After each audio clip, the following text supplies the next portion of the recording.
کرم و عایشه و خانواده هاشون توی مطب جمع شدن. دکتر قلابی میگه عایشه حامله است و همه خوشحال میشن. اما جیدا که دکتر با خودش آورده تا اونم از عایشه سونوگرافی بگیره.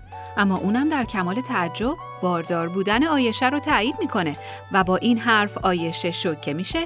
کرم لبخند میزنه و جیدا هم قش میکنه. بعد از شنیدن این خبر عایشه به محله خودشون میره که دکتر جلوی راهشو میگیره و بهش میگه برای کمک بهت گفتم حامله‌ای و بچه‌ای در کار نیست و بهتره اینو زودتر به پدر بچه هم بگی. عایشه با شنیدن حقیقت ناراحت میشه و وقتی به خونه میرسه در مقابل سوالای خانواده‌اش سکوت میکنه و به اتاق میره. اما همین موقع کرم با دست پر به خونه اونا میاد. عایشه خیلی سعی میکنه واقعیت رو بهش بگه، اما کرم به قدری خوشحاله که اصلاً به اون اجازه صحبت نمیده.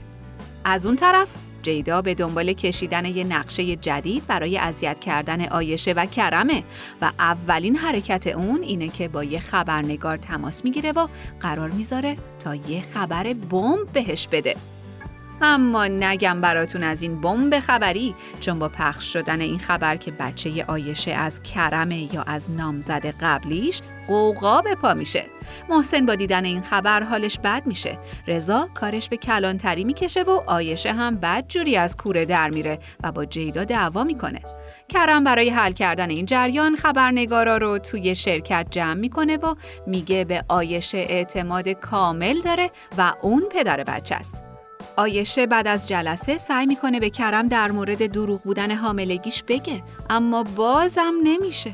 شب میرسه و کرم و عایشه به خونه میرن و میبینن همه جمع شدن تا به اونا نشون بدن این دفعه هر تصمیمی در مورد ازدواج بگیرن حمایتشون میکنن.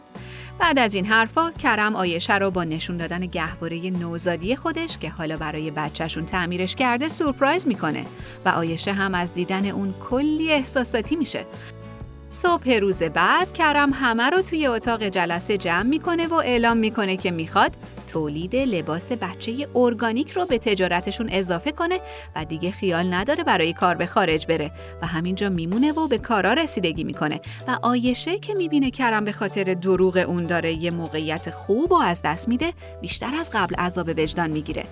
عایشه با اینکه فکر میکنه کرم فقط به خاطر بچه میخواد کنار اون بمونه، این دفعه میره تا به هر قیمتی شده به کرم واقعیت رو بگه. اما زودتر از اون جیدا که به عمد با شرکای امریکاییشون هماهنگ کرده بوده تا به اونجا بیان، به اتاق کرم میره و خبر میده که شرکای آمریکاییشون بی خبر اومدن و منتظر اونن.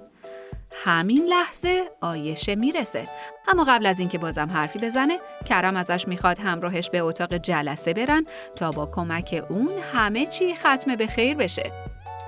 توی جلسه شرکای آمریکاییشون میگن اومدن تا به خاطر اخبار اخیر که باعث به خطر افتادن اعتبار برند و شرکتشون شده شراکتشون رو فسخ کنن.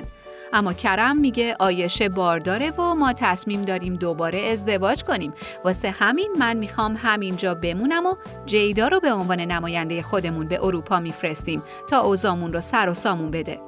عایشه قبل از تایید حرفای کرم اونو از جلسه بیرون میاره و بهش بالاخره واقعیت رو میگه، اما کرم میگه میدونسته بچه‌ای در کار نیست و با این حالم میخواد باهاش ازدواج کنه. بعد با هم به اتاق جلسه برمیگردن و تصمیمشون برای ازدواج و خاتمه دادن به اخبار بد رو به شرکای آمریکایی اعلام میکنن و اونام خوشحال میشن. پس قرار میشه جیدا به جای کرم به اروپا بره و اینجوری شراکتشون به هم نمیخوره و جیدا هم یه جورایی از میدون به در میشه. بعد از اون کرم و عایشه همه رو توی خونه جمع میکنن و ماجرا رو از اولین دروغشون تا حامل نبودن عایشه تعریف میکنن و میگن درسته که داستان ما با دروغ شروع شد، اما الان عاشق همیم و دیگه کسی نمیتونه ما رو از هم جدا کنه. بالاخره شب عروسی کرم و عایشه میرسه و اونا به عقد هم در میان. اما این شب برای بقیه هم قراره شب فراموش نشدنی باشه. محسن و یلدا تصمیم میگیرن به یه تور چند ماهه دور اروپا برن. ولکان و قنچه تاریخ عقدشون رو مشخص میکنن. ارکوت از فیضا خواستگاری میکنه و در آخر هم زمان زایمان هولیا میرسه.